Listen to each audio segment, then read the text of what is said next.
Hello friends, नमस्कार। Welcome to my channel. बहुत बहुत स्वागत है आप लोगों का हमारे चैनल एजुकेशनल एकेडमी पे। तो चलिए स्टार्ट करते हैं आज का सेशन।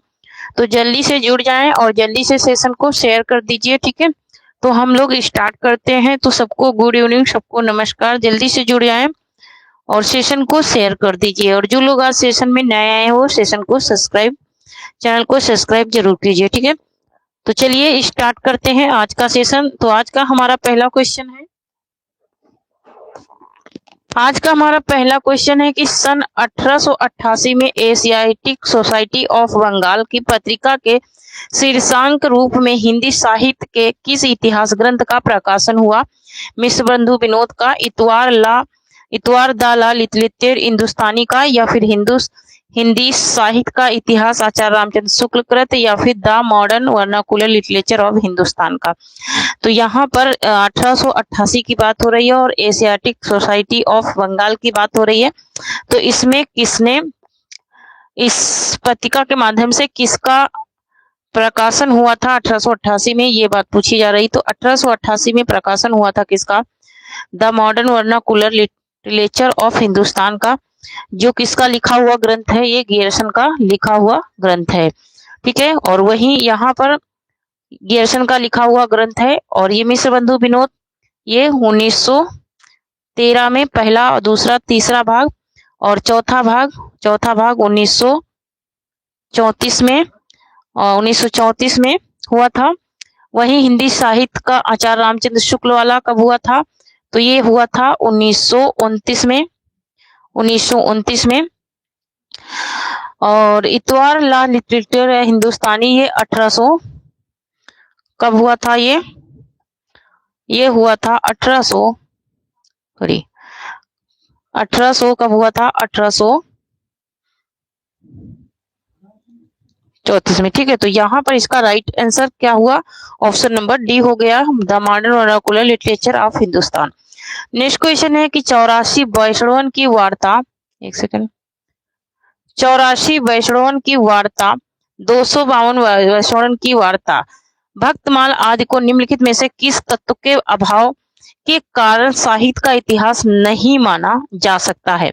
कालक्रम एवं संबत के कारण, युगीन चेतना के कारण, या फिर प्रवृत्ति विश्लेषण के कारण, या फिर उक्त तीनों अभाव थे इसमें।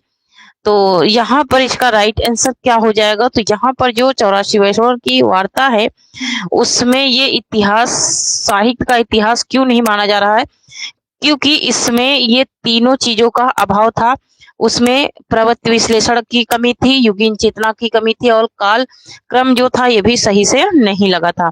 इसलिए इसका क्या हुआ था? इतिहास, साहित्य इतिहास में इसका मानने का अभाव यही था, यही कारण था। नेक्स्ट देख लेते हैं।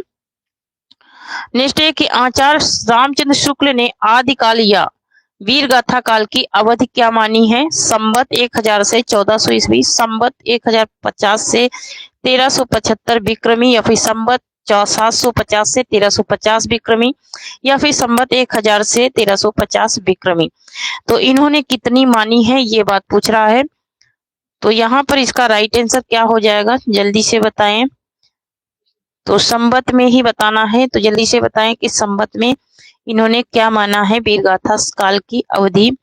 तो वीरगाथा काल की अवधि इन्होंने क्या माना है? तो इन्होंने वीरगाथा काल की अवधि माना है संबत 1050 से 1375। नेक्स्ट देख लेते हैं। नेक्स्ट है हमारा कि हिंदी साहित्य का संक्षिप्त इतिहास के लेखक कौन है? 2003 में ये क्वेश्चन पूछा गया है। विश्वनाथ त्रिपाठी, रामचंद्र शुक्ल, हजारी प्रसाद द्विवेदी, या फिर रामचंद्र स्वरूप चतुर्वेदी। तो हिंदी साहित्य का संक्षिप्त इतिहास किसने लिखा है ये बात पूछी जा रही है। तो ये तो सबको ही पता होगा, हिंदी साहित्य का संक्षिप्त इतिहास लिखने वाले कौन है ये बात पूछी जा रही है। तो कौन है? विश्वनाथ त्रिपाठी है। कौन है संक्षिप्त इतिहास लिखने वाले? विश्वनाथ त्रिपाठी हैं। और इन्होंने एक सरल भाषा में लिखा है ये इतिहास, ठीक है। एक बहुत ही सरल भाषा में लिखा है। नेक्स्ट देख लेते हैं।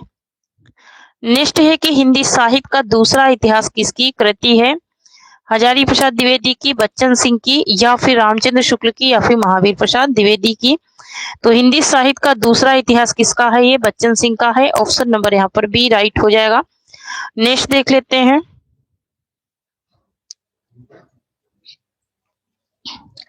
नेक्स्ट है कि हिंदी साहित्य नामक इतिहास ग्रंथ का संपादन किसने किया? डॉक्टर राम कुमार वर्मा ने, ललिन बिलोचन शर्मा ने, या फिर डॉक्टर धीरेन्द्र वर्मा ने, या फिर वृंदावन लाल वर्मा ने। हिंदी साहित्य नामक ग्रंथ का संपादन करने वाले कौन थे, ये बात पूछ रहा है। तो वो थे कौन? धीरेन्द्र वर्मा थे। ऑप्शन नंबर यहाँ पर सी राइट हो जाएगा। नेक्स्ट देख लेते हैं। नेक्स्ट है कि हिंदी भाषा और साहित्य का विकास 1930 ईस्वी नामक ग्रंथ के लेखक कौन है? चतुर्सेन शास्त्री हैं, अज्ञे हैं, उदय सिंह हैं, या फिर अयोध्या सिंह उपाध्याय हैं।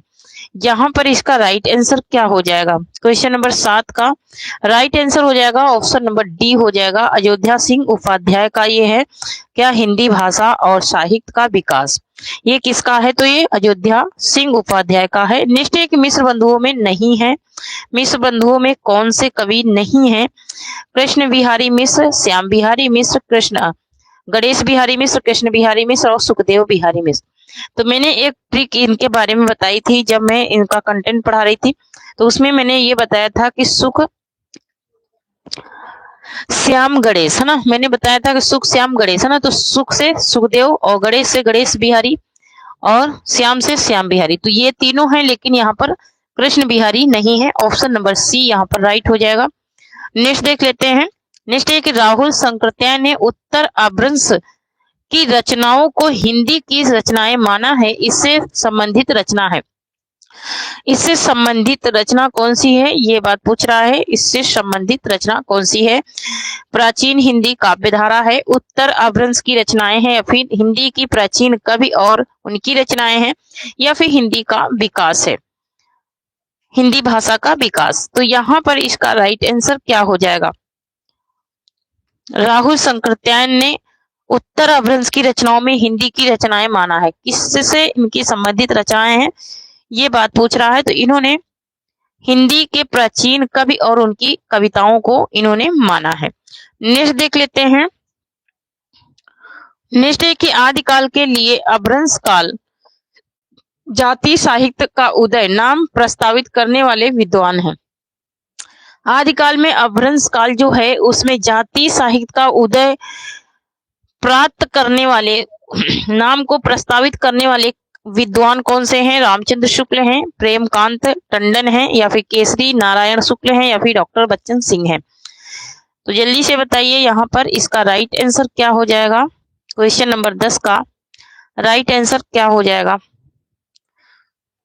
तो यहाँ पर इसका राइट आंसर हो जाएगा ऑप्शन नंबर डी हो जाएगा। ये डॉक्टर बच्चन सिंह ने कहा है जाति साहित्य। नेक्स्ट क्वेश्चन देख लेते हैं। नेक्स्ट है कि सिद्धों के चर्या गीतों एवं दोहों का प्रकाशन। सिद्धों के चर्या गीतों एवं दोहों का प्रकाशन बौद्ध गान ओग दोहा नाम से किसने हरप्रसाद शास्त्री ने किस वर्ष किया? हरप्रसाद शास्त्री ने किस वर्ष किया? 1917 में, 1920 में, 1997 में, 1957 में।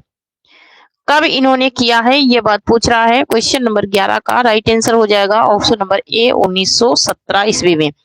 नेक्स्ट क्वेश्चन देख लेते हैं। नेक्स्ट है कि अवघड़ का संबंध निम्न में से किससे है? दिसंबर 1995 में ये नेट में पूछा गया था।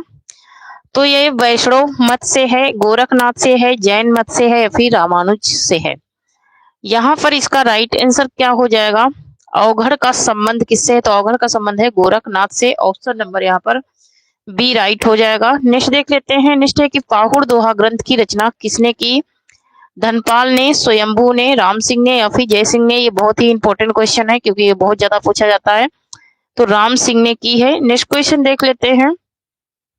नेक्स्ट है कि रासों की उत्पत्ति आचार्य शुक्ल ने मानी है ना। संपूर्ण पाठ्यक्रम से ये आज का जो प्रैक्टिस हो रहा है संपूर्ण पाठ्यक्रम से हो रहा है, जैसे कि कल का हुआ था।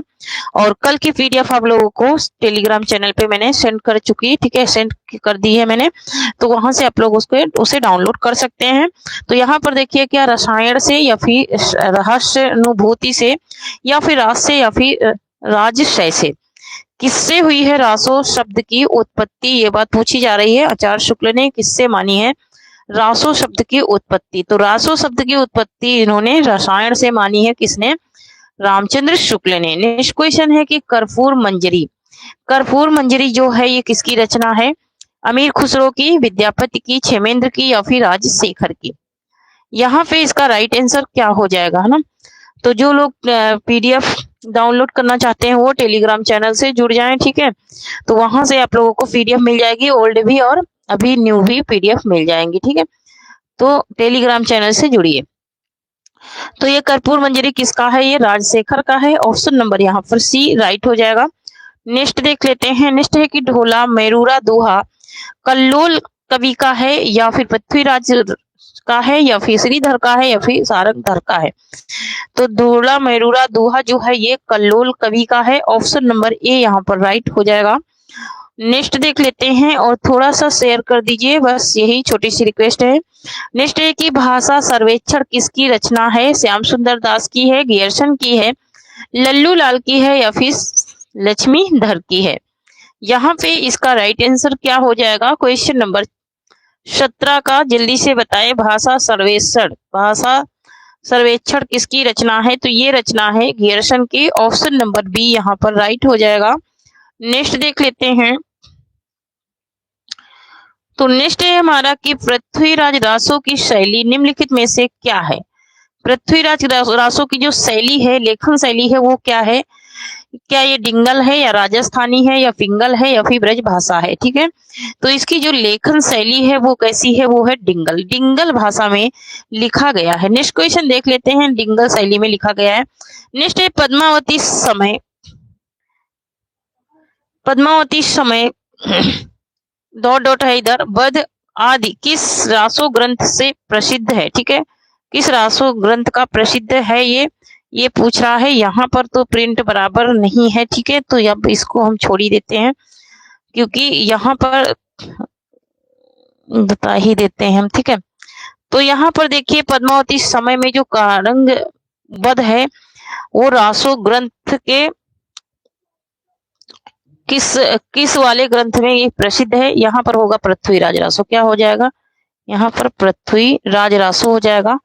और तो यहाँ पर देखिए इसका राइट आंसर क्या हो जाएगा। तो यहाँ पर प्रिंट तो बराबर दिख नहीं रही, इसलिए आप लोगों को बताना भी सही नहीं है क्योंकि क्वेश्चन भी यहाँ पर ये बराबर नहीं है, ठीक है। तो इसको छोड़ ही देते हैं, ये क्वेश्चन भी बराबर से दिख नहीं रहा कि प्रिंट बराबर है नहीं इसमें। तो यहाँ पर देख लेते हैं। नेक्स्ट क्वेश्चन है कि बहुत कठिन है डगर पनघट की, कैसे मैं घर लाऊं मधवा से मटकी। क्या कह रहे हैं कि बहुत कठिन है डगर माने रास्ता, पनघट मतलब कि पानी लाने का, कैसे मैं घर लाऊं मधवा से मटकी, पनिया भरन को मैं जो गई, दौड़ झपटी मोरी मटकी पटकी। प्रस्तुत काव्य पंक्तियों के रचनाकार क्या है, कौन है ना।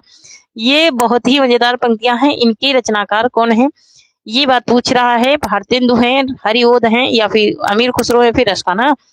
तो यहाँ पर मटकी की बात सुन करके रसखान मत लगा देना क्योंकि ये किसकी पंक्तियां हैं, ये अमीर खुसरो की पंक्तियां हैं। नेक्स्ट क्वेश्चन देख लेते हैं। नेक्स्ट है कि हजारी प्रसाद द्विवेदी ने भक्ति काल की समय सीमा क्या निर्धारित की है, 1400 से 1700 ईस्वी, 1350 से 1700 या फिर 1350 से 1700 या फिर 1350 से 1650। तो आचार्य हजारी प्रसाद की बात हो रही है कि भक्ति काल की समय सीमा इन्होंने क्या निर्धारित की है, भक्ति काल की समय सीमा, है ना। तो भक्ति काल की समय सीमा जो इन्होंने निर्धारित की वो की है 1400 से 1700 ईस्वी इन्होंने निर्धारित की है। नेक्स्ट देख लेते हैं। नेक्स्ट है कि निम्बार्क का अर्थ है। निम्बार्क का अर्थ क्या है, नीम के वृक्ष पर सूर्य के दर्शन करने वाला, नीम का रस अर्क पीने वाला या फिर नीम के पेड़ के नीचे जिसे मोक्ष प्राप्त हुआ हो या फिर उपयुक्त में से कोई नहीं, है ना। तो निम्बार्क जानते हो, वल्लभाचार्य ने इसका ये किया था। तो यहाँ पर देखिए ये नीम के वृक्ष, जब पहले ये लोग व्रत रखते थे तो सूर्य के डूबने से पहले ये लोग क्या करते थे, व्रत को तोड़ते थे, है ना। तो सूर्य डूब चुका था तभी कोई इनके साथ के महात्मा आए तो उन्होंने कहा कि अब तो सूरज डूब चुका है, अब हम व्रत को नहीं तोड़ सकते हैं। तो इन्होंने क्या कहा कि नीम के पेड़ के ऊपर से बैठ के देखते हैं सूर्य अभी डूबा नहीं है। तो ये नीम के पेड़ के ऊपर गए तो थोड़ी सी रोशनी चमक रही थी किसी तारे की, तो इन्होंने सोचा कि वो क्या है, सूर्य है ना। तो इन्होंने वही देखकर अपना व्रत तोड़ा, तभी से इनका नाम पड़ गया क्या, निम्बार्क, है ना, निम्बार्क संप्रदाय। नेक्स्ट देखते हैं, अलवार भक्तों द्वारा लिखित ग्रंथ क्या है? दशरथ जातक है, या फिर दिव्य प्रबंधम है, या फिर वैष्णो मातव्य, या फिर अणुभाष्य है। तो यहाँ पर इसका राइट आंसर क्या हो जाएगा? अलवार का, तो अलवार का है Divya Prabandham, option number B right हो जाएगा। नेक्स्ट क्वेश्चन देख लेते हैं। नेक्स्ट एक सखी संप्रदाय के प्रवर्तक हैं। सखी संप्रदाय के प्रवर्तक कौन है? हरिदास हैं, उदयदास हैं, श्री भट्ट हैं, या फिर निम्बार्काचार्य हैं। तो यहाँ पर इसका राइट आंसर क्या हो जाएगा? तो ये कौन है? सखी संप्रदाय के हरिदास हैं, ऑप्शन नंबर ए राइट हो जाएगा। नेक्स्ट है कि आशा दीवार रहिरास सोहिला काव्य ग्रंथ किस संत के हैं? रैदास के हैं, नानक देव के हैं, अर्जुन के हैं, या फिर गुरु अंगद के हैं। यहाँ पर इसका राइट आंसर क्या हो जाएगा? क्वेश्चन नंबर 25 का बी हो जाएगा, नानक देव के हैं। नेक्स्ट देख लेते हैं। नेक्स्ट है हमारा कि कबीर को वाणी का डिक्टेटर की संज्ञा किस साहित्यकार ने दी है ना? ये बताना है किस साहित्यकार ने दिया है, ये बात पूछी जा रही है। हजारी प्रसाद द्विवेदी ने, एक सेकंड, हजारी प्रसाद द्विवेदी ने, रामचंद्र शुक्ल ने, विजय देव नारायण शाही ने, या फिर नामवर सिंह ने, है ना? तो इनको वाणी का डिक्टेटर किसने कहा है? हजारी प्रसाद द्विवेदी ने कहा है, ऑप्शन नंबर यहाँ पर ए राइट हो जाएगा। नेक्स्ट देख लेते हैं। नेक्स्ट क्वेश्चन है हमारा कि मधुमालती का नायक है। मधुमालती का नायक कौन है? मनोहर है, कुंवर है, ढोला है, या फिर रतन सेन है। मधुमालती का नायक पूछा जा रहा है, तो मधुमालती का नायक कौन है? मनोहर है, ऑप्शन नंबर ए राइट हो जाएगा। नेक्स्ट देख लेते हैं। नेक्स्ट एक लोर कहा या लोर कथा किस रचना का मूल नाम बताया जाता है? चंद्रायन का, माधवानल, कामकंदला का, रूपमंजरी का, या फिर चित्रावली का। यहाँ पे इसका राइट आंसर क्या हो जाएगा? क्वेश्चन नंबर 28 का, तो ये चंद्रायन का बताया जाता है लोर कहा या लोर कथा, ऑप्शन नंबर यहाँ पर ए राइट हो जाएगा। नेक्स्ट देख लेते हैं। नेक्स्ट है कि ऋतुपर्ण एवं सत्यवती का प्रेम प्रसंग जो है वो प्रेमाख्यान में वर्णित है, तो ये किसमें वर्णित है? पद्मावत में, चित्रावली में, सत्यवती कथा में, या फिर मृगावती में। कहाँ पर ये वर्णित है? तो ये वर्णित है कहाँ पर? ये सत्यवती कथा में वर्णित है, ऑप्शन नंबर सी राइट हो जाएगा। नेक्स्ट देख लेते हैं। नेक्स्ट है कि वल्लभाचार्य की कृति नहीं है। वल्लभाचार्य की कृति कौन सी नहीं है? राम रक्षा सूत्र, तत्वदीप निबंध, या फिर अणुभाष, या फिर सुबोधिनी टीका। किसका वल्लभाचार्य की कृति नहीं पूछ रहा है, इनकी कृति कौन सी नहीं है? तो इनकी कृति कौन सी नहीं है? इनकी कृति राम रक्षा सूत्र नहीं है। ये रचना मैं कई बार बता चुकी हूँ किसकी है, तो आप लोगों को ऑफलाइन कमेंट में बताना है कि राम रक्षा सूत्र किसकी कृति है। ठीक है, ये वल्लभाचार्य की नहीं है, तो ये किसकी है आपको ऑफलाइन कमेंट में बताना है। नेक्स्ट है कि वल्लभाचार्य के किस शिष्य को विठलनाथ ने पुष्टि मार्ग का जहाज कहा है? नंददास को, कुंभन दास को, कृष्णदास को, या फिर सूरदास को। यहाँ पे इसका राइट आंसर क्या हो जाएगा? वल्लभाचार्य के शिष्य को विठलनाथ ने किसको कहा है कि पुष्टि मार्ग का जहाज? पुष्टि मार्ग का जहाज किसको कहा है, ये बात पूछ रहा है। तो सबको ही पता होगा, सूरदास को उन्होंने कहा था। नेक्स्ट क्वेश्चन है कि सूर सागर का सर्वाधिक मम्र स्पर्शी अंश है? भ्रमर गीत अंश है, रामलीला है, या फिर माखन चोरी है, या फिर मथुरा गमन है। तो यहाँ पे इसका राइट आंसर हो जाएगा हमारा ऑप्शन नंबर ए हो जाएगा, भ्रमर गीत अंश है। नेक्स्ट देख लेते हैं। और जो लोग आज सेशन में नए आए हैं वो चैनल को सब्सक्राइब जरूर कीजिए और सेशन को शेयर कीजिए। यहाँ पर देखिए, राधा वल्लभ संप्रदाय का प्रचार प्रसार करने वाले आचार्य हैं हरिदास हैं, नियमानंद हैं, या फिर चैतन्य महाप्रभु हैं, या फिर हित हरिवंश हैं। यहाँ पर इसका राइट आंसर क्या हो जाएगा? क्वेश्चन नंबर 33 का ऑप्शन नंबर डी हो जाएगा, हित हरिवंश है। नेक्स्ट क्वेश्चन देख लेते हैं। नेक्स्ट है कि निम्बार्क संप्रदाय की सबसे बड़ी गद्दी कहाँ है? सलेमाबाद में, ब्रज लोक में, नागाला में, या फिर भरतपुर में। यहाँ पर इसका राइट आंसर क्या हो जाएगा? क्वेश्चन नंबर 34 का ऑप्शन नंबर ए हो जाएगा, सलेमाबाद में है। नेक्स्ट देख लेते हैं। नेक्स्ट है कि रामचरितमानस के पहले टीकाकार हैं।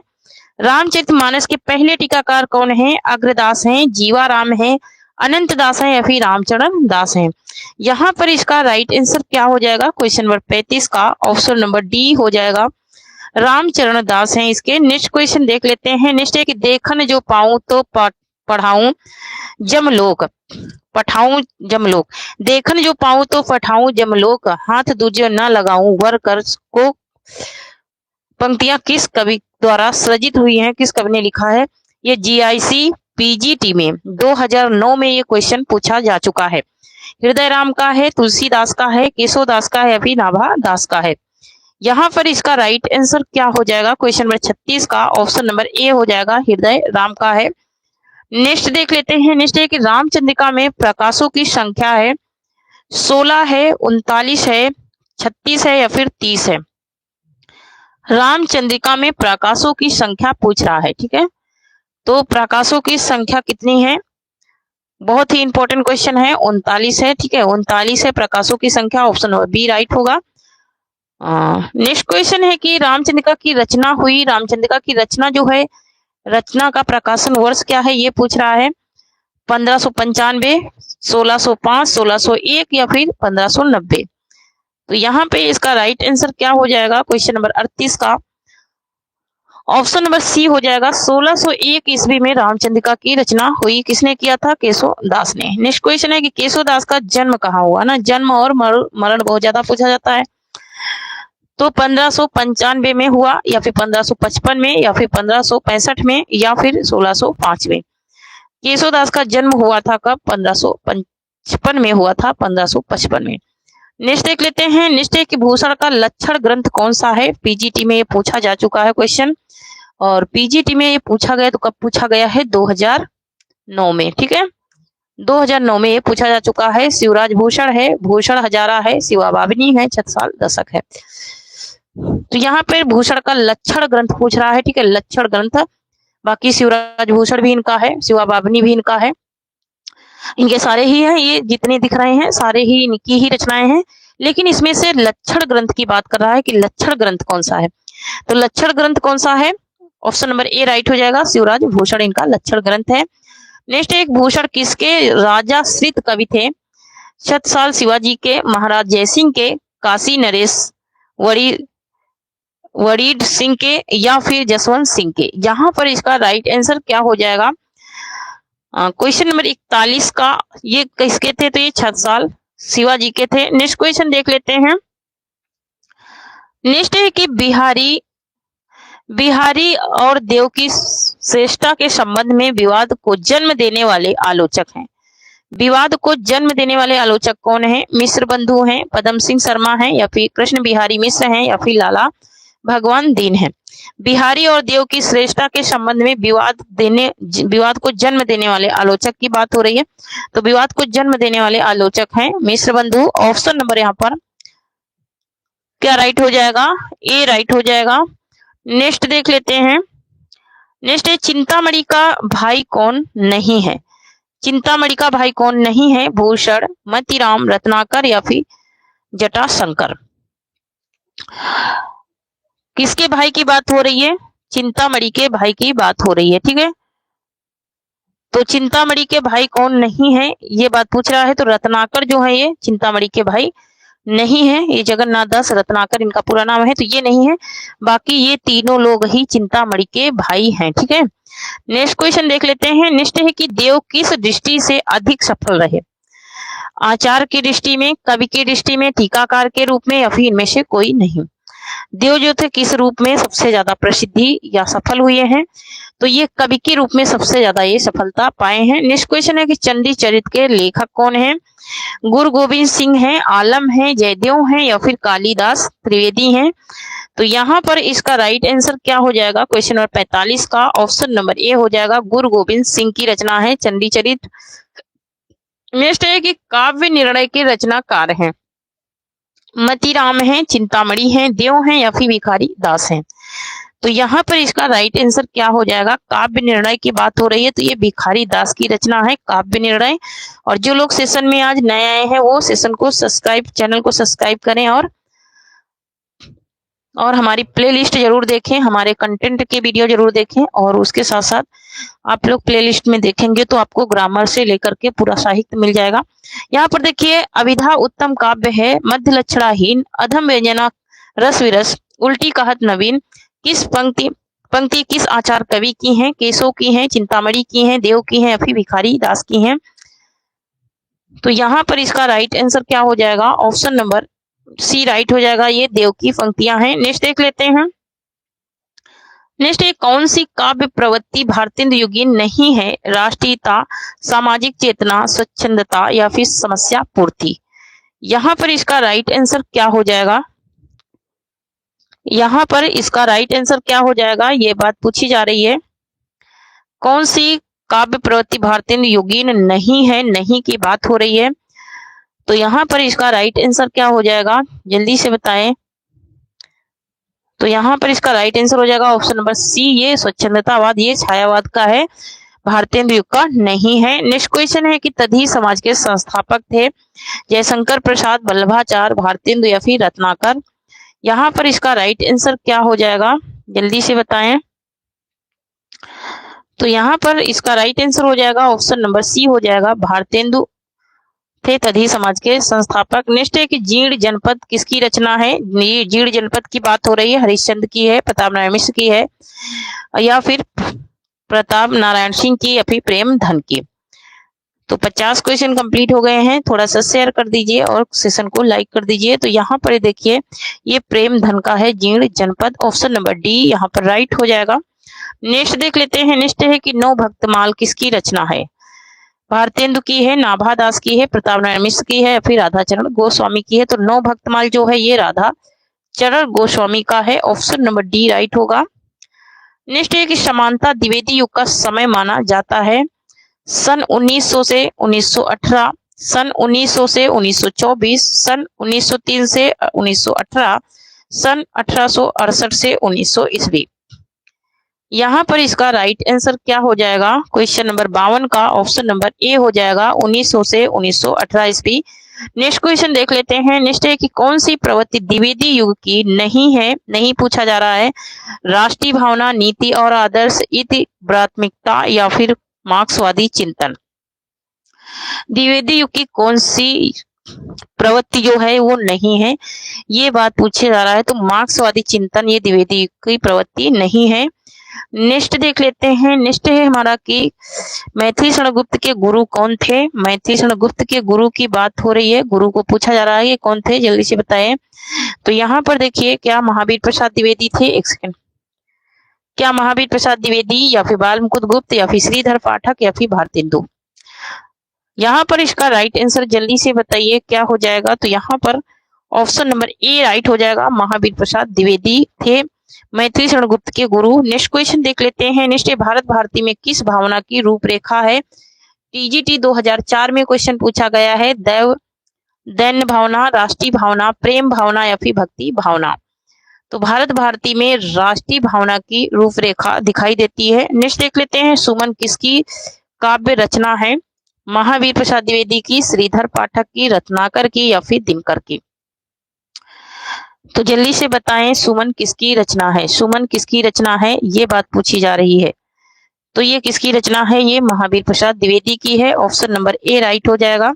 नेक्स्ट है छायावाद को छायावाद नाम किसने दिया है, प्रसाद ने, निराला ने, मुकुटधर पांडे ने, नामवर सिंह ने।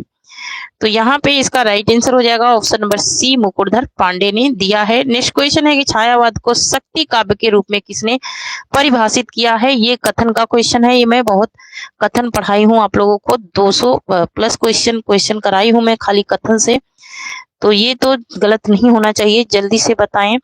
तो यहाँ पर देखिए क्या रामदास मिश्र का है या फिर राम स्वरूप चतुर्वेदी का है या फिर नंदुलाल वाजपेयी ने कहा या फिर धर्मवीर भारती ने। तो यहाँ पर इसका राइट आंसर हो जाएगा option number B, Ramswaroop Chaturvedi ने ये बात कही है। नेक्स्ट है उन्मुक्त विषाद रचनाएं किसकी हैं, नरेंद्र शर्मा की हैं, नवीन की हैं, सियाराम शरण गुप्त की हैं, फिर बच्चन सिंह की हैं। यहाँ पर इसका राइट आंसर क्या हो जाएगा, जल्दी से बताएं इसका राइट आंसर क्या हो जाएगा। तो यहाँ पर इसका राइट आंसर हो जाएगा ऑप्शन नंबर सी हो जाएगा,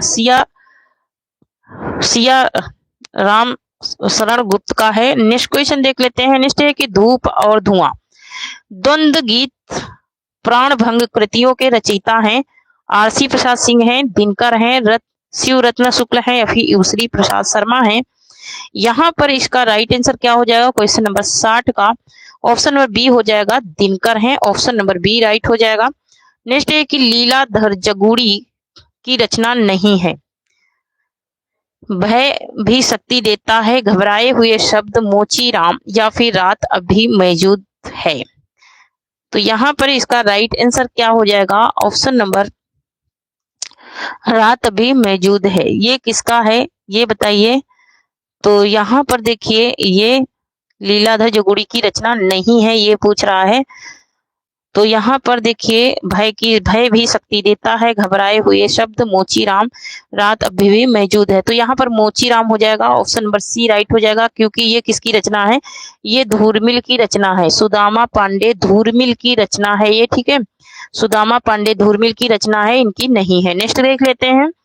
नेक्स्ट है कि राम प्रसाद निरंजनी की रचना कौन सी है? भागवती है या फिर प्रेम सागर है, सुख सागर है या फिर भाषा योग वशिष्ठ है। तो यहाँ पर इसका राइट आंसर हो जाएगा ऑप्शन नंबर डी, भाषा योग वशिष्ठ है इनकी रचना। राम प्रसाद निरंजनी की बहुत ही ज्यादा बार पूछी जा चुकी है ये, ठीक है। और ये भागवती किसका है? तो भगवती चरण का है। प्रेम सागर किसका है? लल्लू लाल का है। सुख सागर किसका है? मुंशी सदा सुखलाल का है, ठीक है। चलिए नेक्स्ट देख लेते हैं। नेक्स्ट है मार्चेंट ऑफ वेनिस का अनुवाद भारतेंदु ने किस नाम से किया?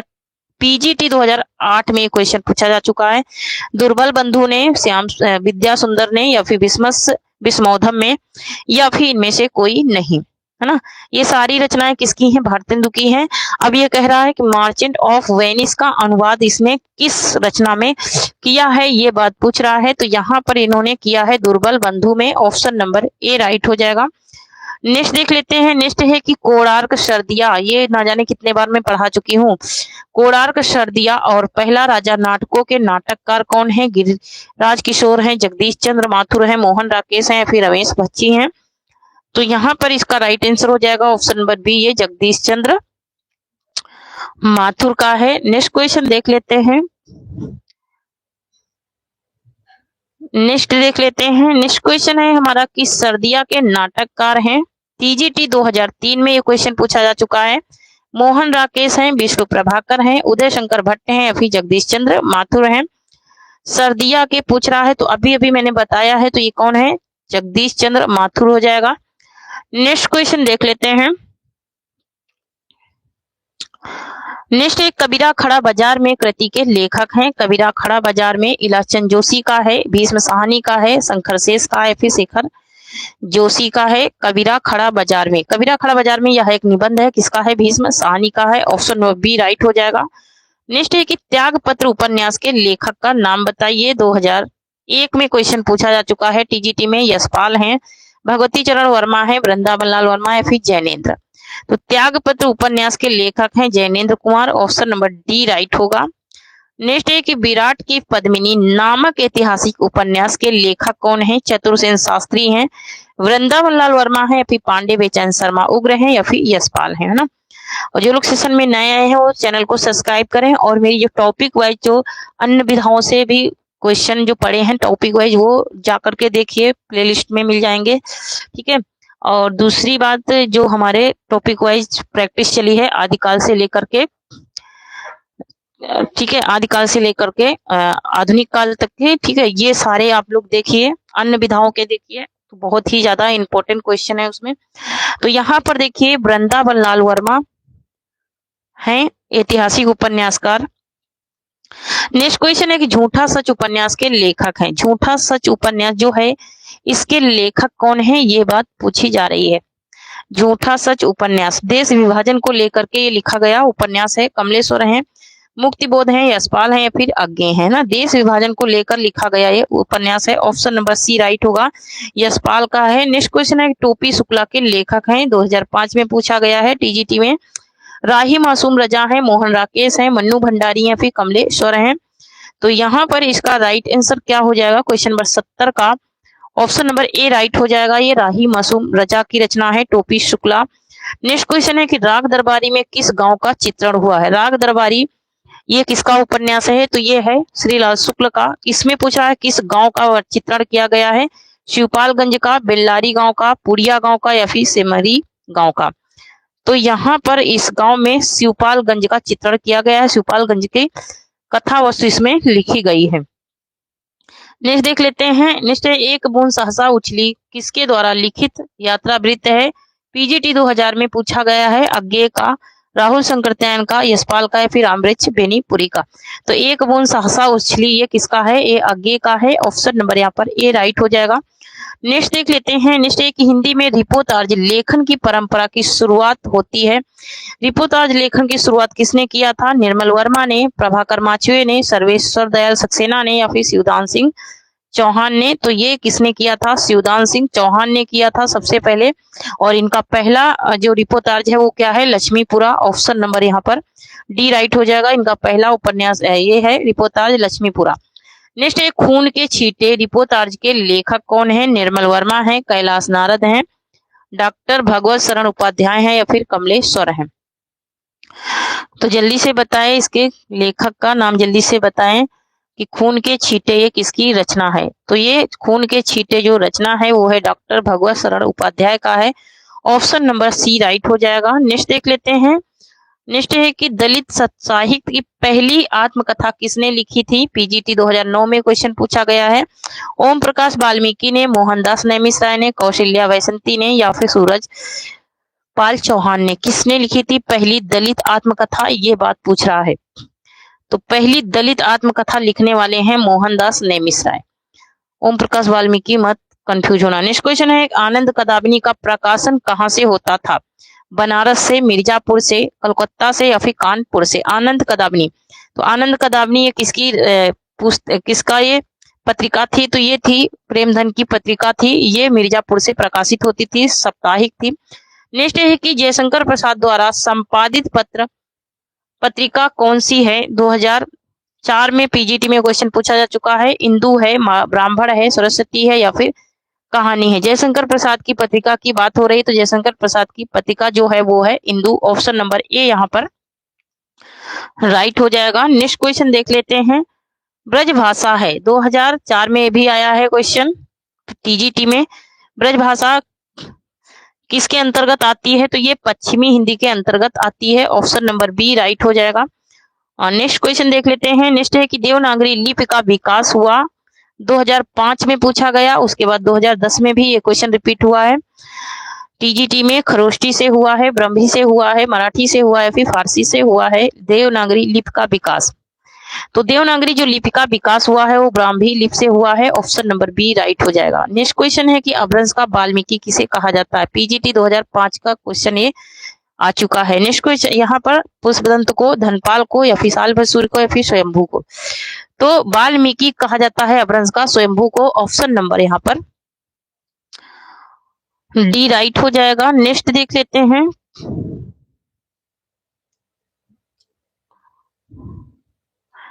नेक्स्ट है कि हिंदी का पाणिन किसे कहा जाता है?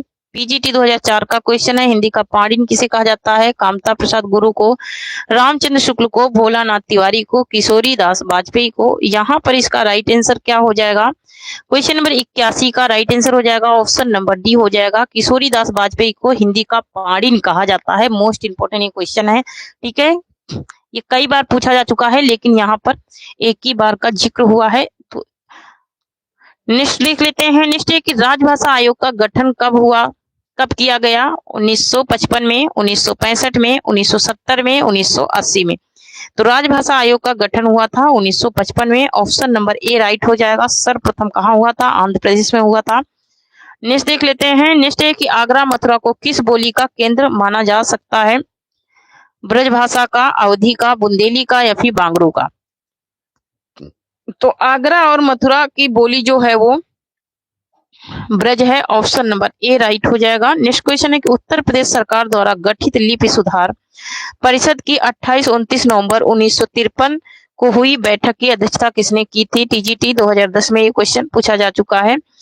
तो हुई ये तत्कालिक बैठक कितने की थी? तो तत्कालीन राष्ट्रपति डॉक्टर जकीर हुसैन ने, तत्कालिक उपराष्ट्रपति डॉक्टर सर्वपल्ली राधाकृष्णन ने, तत्कालीन राष्ट्रपति श्री वीवी गिरी ने, तत्कालीन उपराष्ट्रपति श्री वीवी डी जिर्ती ने। किसने किया था ये बात पूछ रहा है।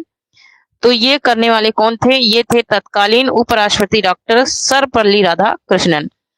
नेक्स्ट क्वेश्चन देख लेते हैं। नेक्स्ट है कि हिंदी साहित्य के किस युग में खड़ी बोली को काव्य भाषा का दर्जा प्राप्त हुआ भारतेंदु युग में, द्विवेदी युग में, छायावादी युग में या फिर प्रकृतिवादी युग में। तो यहाँ पर इसका राइट आंसर क्या हो जाएगा क्वेश्चन नंबर 85 का। क्वेश्चन नंबर 85 का राइट आंसर क्या हो जाएगा जल्दी से बताएं। तो यहाँ पर ऑप्शन नंबर बी राइट हो जाएगा, द्विवेदी युग में। नेक्स्ट क्वेश्चन देख लेते हैं। ओ और औ का उच्चारण स्थान माना है। ओ औ का उच्चारण स्थान क्या माना गया है? कंठोष्ठ, मूर्धा, दंतोष्ठ या फिर तालु। तो ओ और औ कहाँ से बोले जा रहे हैं? तो ये कंठ से बोले जा रहे हैं। तो जाहिर सी बात है कि कंठ से बोले जाने वाले जितने भी वर्ण हैं, जितने भी स्वर हैं, ये सब में कंठोष्ठ उच्चारण में आ जाएंगे। नेक्स्ट क्वेश्चन है कि निम्नलिखित में कंठस्थ ध्वनियां कौन सी हैं? टीजीटी 2010 में क्वेश्चन आ चुका है। का, खा है, टा, ड़ा है, या, रा है या फिर चा, जा है ना। तो मैं बताते चलू चा, जा क्या है? ये तालु है, तालु है। और ये क्या है? मूर्धा है, मूर्धा है। और ये क्या है? अंतस्थ है, अंतस्थ है। और ये क्या है? ये है कौन सी ध्वनियां? ये कंठ ध्वनियां हैं। ठीक है, ये कंठ ध्वनियां हैं। तो यहाँ पर राइट आंसर इसका क्या हो जाएगा? ऑप्शन नंबर का हो जाएगा, ऑप्शन नंबर आ हो जाएगा, ए हो जाएगा। कौन है? का और खा। का और खा है, ऑप्शन नंबर ए राइट हो जाएगा। नेक्स्ट क्वेश्चन देख लेते हैं। विभावरी किस प्रकार का शब्द है? विभावरी मीन्स क्या होता है? रात, है ना। तो विभावरी जो शब्द है वो किस प्रकार का है? तत्सम है, देशज है, दत्भो है या फिर विदेशज है। तो विभावरी शब्द पूछ रहा है कि किस प्रकार का शब्द है या फिर किस भाषा का है। तो यह एक तत्सम शब्द है, ऑप्शन नंबर ए राइट हो जाएगा। नेक्स्ट एक लीची किस भाषा का शब्द है? चीनी भाषा का, अरबी भाषा का, पुर्तगाली का या फिर हिंदी का? लीची, लीची खाने वाली लीची, है ना। तो यहाँ पर इसका राइट आंसर क्या हो जाएगा? ऑप्शन नंबर ए हो जाएगा। ये चीनी भाषा का शब्द है, चीन से आया हुआ। नेक्स्ट है बाल्टी कैसा शब्द है? टीजीटी 2004 में क्वेश्चन आया है। तत्सम है, पुर्तगाली है, देशज है या फिर फ्रेंच भाषा का है। यहाँ पर इसका राइट आंसर क्या हो जाएगा? क्वेश्चन नंबर 90 का राइट आंसर हो जाएगा, ऑप्शन नंबर बी हो जाएगा। ये पुर्तगाली भाषा का शब्द है बाल्टी। नेक्स्ट देख लेते हैं। नेक्स्ट है मुकुट शब्द निम्न में से किस कोटि का है? क्या ये तत्सम है या देशज है या तत्भो है या फिर संकर शब्द है? यहाँ पर इसका राइट आंसर क्या हो जाएगा? 91 का, 91 का राइट आंसर क्या हो जाएगा जल्दी से बताएं। तो ये हो जाएगा ऑप्शन नंबर ए राइट हो जाएगा, तत्सम शब्द है। नेक्स्ट क्वेश्चन है कि स्फूर्ति शब्द का तत्भव रूप है। तत्भव शब्द ये क्या है? टीजीटी 2010 में पूछा गया है। सुग्गा है, सौत है, फुर्ती है या फिर इनमें से कोई नहीं है। यहाँ पर इसका राइट आंसर क्या हो जाएगा? स्फूर्ति का तत्भव रूप पूछ रहा तो फुर्ती हो जाएगा, ऑप्शन नंबर सी राइट हो जाएगा। नेक्स्ट है संस्कार शब्द में किस उपसर्ग का प्रयोग हुआ है? तो इसमें सम उपसर्ग का प्रयोग हुआ है, ऑप्शन नंबर ए राइट हो जाएगा। नेक्स्ट है आचार का विलोम शब्द है। आचार का विलोम शब्द क्या हो जाएगा? तो आचार का विलोम शब्द हो जाएगा अनाचार, ऑप्शन नंबर ए यहाँ पर राइट हो जाएगा। नेक्स्ट देख लेते हैं। स्त्री का पर्यायवाची शब्द नहीं है। स्त्री का पर्यायवाची शब्द कौन सा नहीं है? तो तरड़ी नहीं है। तरड़ी किसका है? तो तरड़ी चंद्र, सॉरी सूर का पर्यायवाची है। नेक्स्ट क्वेश्चन है कि हरिश्चंद्र में कौन सी संधि प्रयुक्त हुई है? तो हरिश्चंद्र संधि क्या हो जाएगा? हरिश्धन चंद्र हो जाएगा। तो इसमें कौन सी संधि हो जाएगी? इसमें व्यंजन संधि हो जाएगी क्योंकि हरिश्धन चंद्र होगा ना। नेक्स्ट है अस्तो स्नाचुह सूत्र के अनुसार इस चुस्त संधि का निम्न में से कौन सा उदाहरण सही है? ये बात पूछ रहा है। अब यहाँ से संस्कृत के क्वेश्चन चालू हो चुके हैं। ठीक है, तो संस्कृत की संधि है, संधि का नाम पूछ रहा है। तो यहाँ पर इसका राइट आंसर क्या हो जाएगा जल्दी से बता दीजिए। तो यहाँ पर इसका राइट आंसर हो जाएगा रामस्य धन चिनोती, और बराबर क्या बनेगा? ये रामस्य चिनोती, ये क्या बन जाएगा? ये स्नतिष्ठो संधि का उदाहरण बन जाएगा। नेक्स्ट क्वेश्चन है गौशाला शब्द में कौन सा समास है? गौशाला, गौशाला मीन्स क्या हो जाएगा? गायों का शाला ना। गायों के लिए शाला क्या हो जाएगा? तत्पुरुष समास हो जाएगा, तत्पुरुष समास हो जाएगा। नेक्स्ट क्वेश्चन देख लेते हैं। सिंह द्वार शब्द में समास है। सिंह द्वार, सिंह का द्वार क्या हो जाएगा? सिंह का द्वार, तो कौन सा समास हो जाएगा? तत्पुरुष समास हो जाएगा, सिंह का द्वार, तो संबंध तत्पुरुष हो जाएगा। नेक्स्ट है शोका कुल शब्द में समास है। शोका कुल, शोक से आकुल क्या हो जाएगा? शोक से आकुल, कौन सा समास हो जाएगा? करण तत्पुरुष हो जाएगा, शोक से आकुल हो जाएगा। नेक्स्ट है लड़का पुस्तक पढ़ता है में कौन सा वाच्य है? लड़का पुस्तक पढ़ता है, तो जाहिर सी बात है ये कर्म कर रहा है तो कर्तृवाच्य हो जाएगा, ऑप्शन नंबर ए राइट हो जाएगा। नेक्स्ट है घड़ों पानी पड़ना, मुहावरे का अर्थ होगा घड़ों पानी पड़ना, है ना, कहते हैं ना घड़ों पानी पड़ गया, है ना, घड़ों में पानी पड़ गया, तो ये क्या हो जाएगा घड़ों पानी पड़ना। घड़ों पानी पड़ना का मतलब होता है लज्जित होना। नेक्स्ट क्वेश्चन है कि कीचड़ उछालना, कीचड़ उछालना मतलब क्या हो जाएगा, किसी की क्या कर देना, बदनामी करना, तो बदनाम करना क्या हो जाएगा, बदनाम करना, है ना, लोग कहते हैं ना मेरे ऊपर कीचड़ मत उछालो, तो वही हो जाएगा बदनाम करना। नेक्स्ट क्वेश्चन देख लेते हैं। नेक्स्ट है सोने में सुहागा, सॉरी यहाँ पर सोने में सुहागा होना चाहिए लेकिन सोने में सुगंध लिखा है, मुहावरे का सही अर्थ क्या हो जाएगा, तो ये हो जाएगा ऑप्शन नंबर ए हो जाएगा सुंदर वस्तु में और गुण होना। नेक्स्ट क्वेश्चन देख लेते हैं। भयानक रस का अस्थाई भाव है, तो भयानक रस का अस्थाई भाव हो जाएगा भय। नेक्स्ट क्वेश्चन देखते हैं। वात्सल्य रस का अस्थाई भाव क्या है, वात्सल्य रस का अस्थाई भाव पूछ रहा है, वात्सल्य रस का, है ना, तो वात्सल्य रस का जो अस्थाई भाव है ये हो जाएगा ऑप्शन नंबर बी राइट हो जाएगा, पुत्र या पुत्री विषयक रति, है ना, मतलब कि प्रेम, रति मतलब होता है प्रेम। नेक्स्ट है कि रस संप्रदाय है, रस संप्रदाय किसका है, ये बात पूछ रहा है, रस संप्रदाय, रस संप्रदाय किसका है, तो रस संप्रदाय किसका है, भरत मुनि का है, ऑप्शन नंबर ए राइट हो जाएगा। नेक्स्ट क्वेश्चन है कि औचित्य संप्रदाय किसका है, औचित्य संप्रदाय किसका है, तो औचित्य है क्षेमेंद्र का, ऑप्शन नंबर ए यहाँ पर राइट हो जाएगा। उसके बाद है हमारा क्या, प्रश्न संख्या 109 से 120 के लिए निर्देश अधोलिखित ग्रंथ हैं और उनके प्रणेताओं के नाम बताने हैं। तो यहाँ पर काव्य अलंकार किसका है, काव्य अलंकार, तो काव्य अलंकार किसका ग्रंथ है, काव्य अलंकार है किसका, भामा का है, ऑप्शन नंबर डी राइट हो जाएगा। उज्जवल नीलमणि किसका है, उज्जवल नीलमणि है रूप गोस्वामी का, ऑप्शन नंबर बी राइट हो जाएगा। नाट्य दर्पण किसका है, नाट्य शास्त्र की बात नहीं हो रही है, नाट्य दर्पण की बात हो रही है। नाट्य दर्पण किसका है, तो नाट्य दर्पण है किसका, रामचंद्र गुरचंद का है, ऑप्शन नंबर बी राइट हो जाएगा। नेक्स्ट है वेणु श्रृंगार, वेणी श्रृंगार नाटक का अंगिरस क्या है, वेणी श्रृंगार नाटक का अंगिरस क्या है, तो ये वीर रस है। नेक्स्ट क्वेश्चन देख लेते हैं। नेक्स्ट है कि काव्य मीमांसा के रचनाकार कौन है, तो काव्य मीमांसा के रचनाकार की बात हो रही है तो कौन है, राजशेखर की रचना है, ऑप्शन नंबर बी राइट हो जाएगा।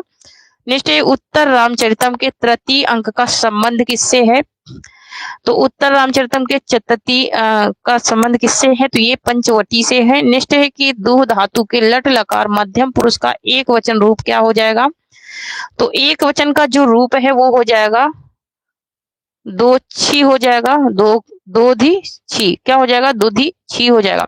नेक्स्ट है अर्जुनस वचनम द्वयम, वाक्य में अर्जुनस का कारक क्या है, वाक्य में जो अर्जुनस है वो उसका कारक क्या है, तो इनका संबंध कारक है, क्या है, संबंध कारक से ये जुड़े। देख लेते हैं।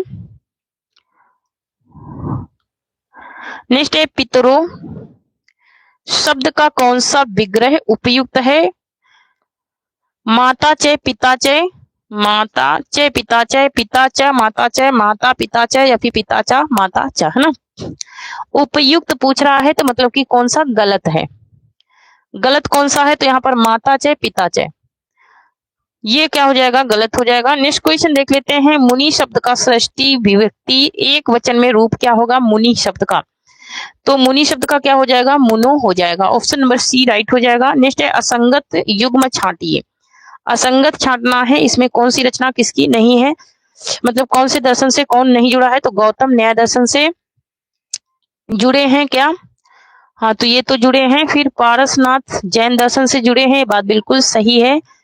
और यहाँ पर महावीर दुखावाद से जुड़े हैं, ये बात नहीं, ये सही नहीं है। गौतम बुद्ध छड़ीवाद से जुड़े हैं, बात सही है, लेकिन यहाँ पर ऑप्शन नंबर सी सही नहीं है, ऑप्शन नंबर सी राइट हो जाएगा, यही सही नहीं है। नेक्स्ट क्वेश्चन देख लेते हैं। नेक्स्ट है कि संगत युग्म बताइए, संगत युग्म बताना है, तो यहाँ पर रुद्र संप्रदाय के विष्णु स्वामी है, यही क्या है, सही है।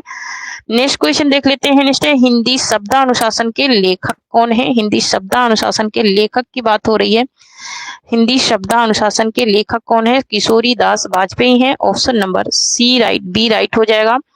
नेक्स्ट है कि किन दो साहित्यकारों ने अर्धनारीश्वर नाम से रचना की है, किन दो साहित्यकारों ने नारीश्वर अर्धनारीश्वर की रचना की है, तो एक तो किए हैं कौन, विष्णु प्रभाकर, और दूसरे कौन किए हैं, दिनकर। ऑप्शन नंबर यहाँ पर सी राइट हो जाएगा। नेक्स्ट क्वेश्चन देख लेते हैं। नेक्स्ट है कि औचित्य शब्द का प्रथम काव्य शास्त्री प्रयोग करने वाले प्रथम आचार्य कौन है।